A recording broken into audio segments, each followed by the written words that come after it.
Hello, leaders, and welcome to Run to Your Leadership Challenges. Hey, we made it to number 1. Today, we revisit the most downloaded episode from our very first year, and it was originally aired as episode number 32. Now, this episode was by far the most difficult challenge that I've ever had to face in my life, as episode number 32 was a tribute to my dad, who died on March 22nd, 2018, almost a year ago. Now, I'm not going to do another tribute per se, but I am going to tell you a little bit about this past year without my dad so that maybe you can learn something. This past year without my dad has been up and down. I'm going to be honest with you. There have been, of course, all the firsts. You know, the first opening day of baseball, which was only a week or so, or like a day after his funeral, I think.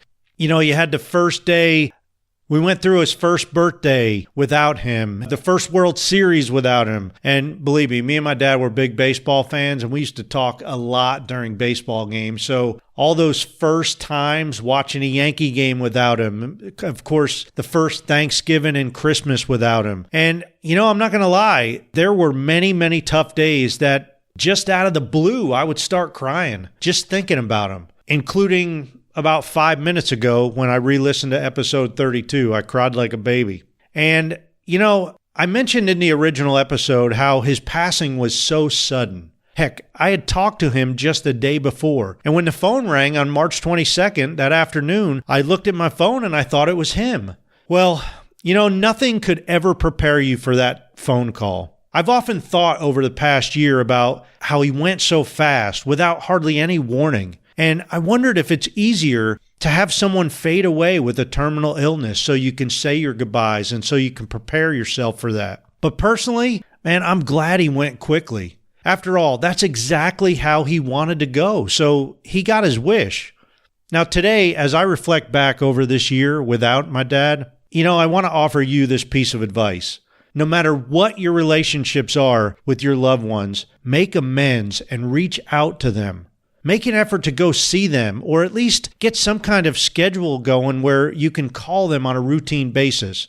The bottom line is, don't take for granted that you can pick up your phone or drop by their house to say hello.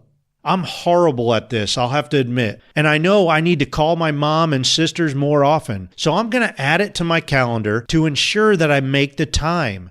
And maybe you should do the same thing. You know, me and my dad had a relationship that I wish every father and son could have.